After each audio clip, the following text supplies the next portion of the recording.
ما کان اللہ لیضیع ایمانکم، اور نہیں ہے اللہ تعالیٰ کہ ضائع کر دے تمہاری عبادتیں اور تمہارے ایمان کو۔ تو اس لیے فرمایا گیا کہ جتنے 16-17 مہینے نمازیں پڑھی گئی بیت المقدس کی طرف، تو لازمی بات ہے اس درمیان میں کچھ مسلمان فوت بھی ہو گئے تھے، تو مسلمانوں کے دلوں میں ایک شبہ پیدا ہو گیا ہے کہ جو فوت ہو گئے ہیں اور جن نے بیت المقدس کی طرف نمازیں پڑھی تھی، تو کیا وہ نمازیں اب ضائع ہو گئی ہے؟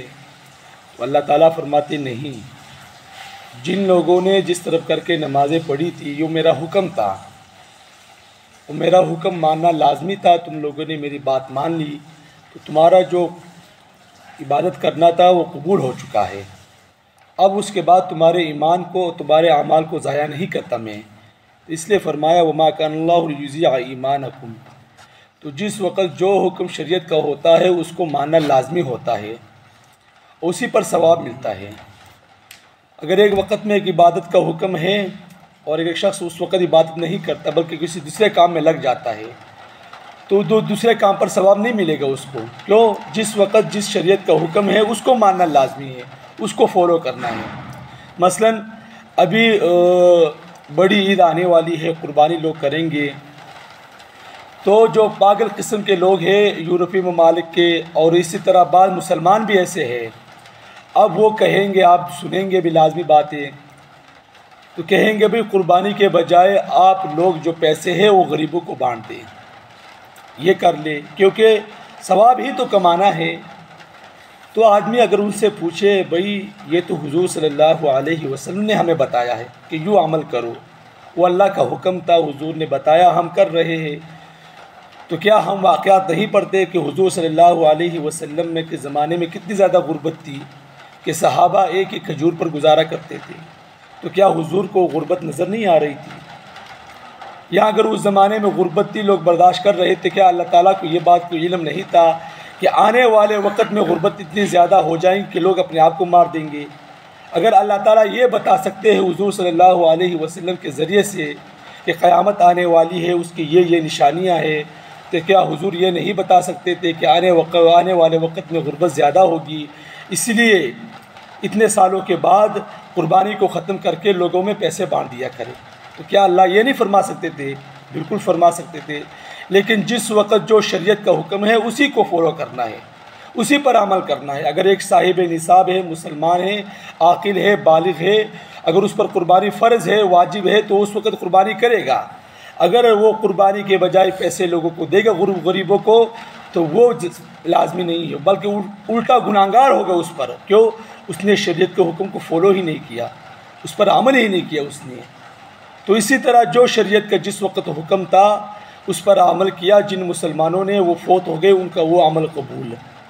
اب جو اس کے بعد شریعت کا حکم تبدیل ہو گیا، اب وہ عمل قبول۔ تو اس لیے فرمایا وما کان اللہ لیضیع ایمانکم، کہ اللہ تعالیٰ تمہارے اعمال کو ضائع نہیں کرتا۔ فرمایا ان اللہ بالناس لرؤوف الرحیم، بے شک اللہ تعالیٰ لوگوں کے ساتھ شفقت کرنے والا اور مہربان ہے۔ ٹھیک ہے نا؟ تو ہمارے اعمال کو ضائع نہیں کرتا۔ اسی ان اللہ بالناس لرؤوف الرحیم پر ایک واقعہ یاد آیا کہ حدیث کا مفہوم ہے کہ حضور صلی اللہ علیہ وسلم نے ایک جنگی قیدی عورت کو دیکھا کہ اس کا بچہ گم ہو گیا، کبھی ادھر دیکھ رہی ہے، کبھی ادھر دیکھ رہی ہے، لیکن اس کا بچہ مل نہیں رہا۔ تو کبھی ایک بچے کو گود میں لے کر اسے پیار کر رہی ہے، غیروں کے بچے کو، کبھی دوسرے بچے کو، اپنے آپ کو تسلی دینے کے لیے۔ اسی درمیان اس کا وہ بچہ مل گیا، دوڑ کر اس کو لپٹ لیا، گود میں لے لیا، رونے لگی، اس سے پیار کرنے لگی، اس کو دودھ دینے لگی۔ تو حضور صلی اللہ علیہ وسلم نے صحابہ سے کہا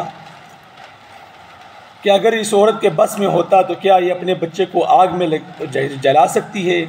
اگر اس عورت کے بس میں ہوتا تو کیا یہ عورت اپنے بچے کو آگ میں جلا سکتی ہے؟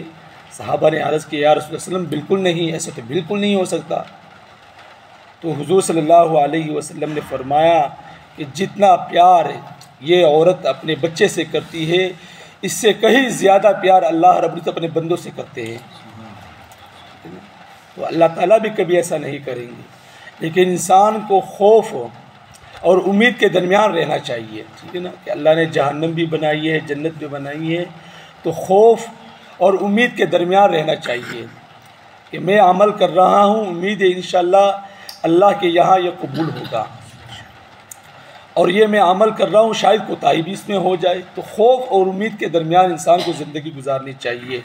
تو اللہ تعالیٰ اپنے بندوں کے ساتھ البتہ شفقت کرنے والا اور مہربان ہے۔